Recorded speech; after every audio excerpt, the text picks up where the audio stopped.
منی از همه چی اوکی بدون خوب مودش با تو لی ایگو میخوای چی و کجا که همه چی اوکی.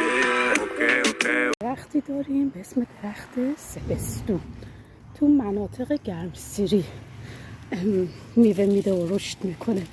دقیقا بعد 20 سال این بار داده. حالا بارشو نگاه کن. وای ببینم کجا پیدا میشه.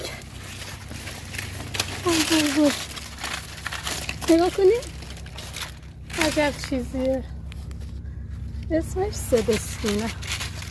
این چندش خراب شد. کم بار داده ولی خوب بار داده. دقیقا سال 1389 یا 90 ما اینو کاشتیم. دیگه حساب کنین چند سال میشه این بار داده. سبستون.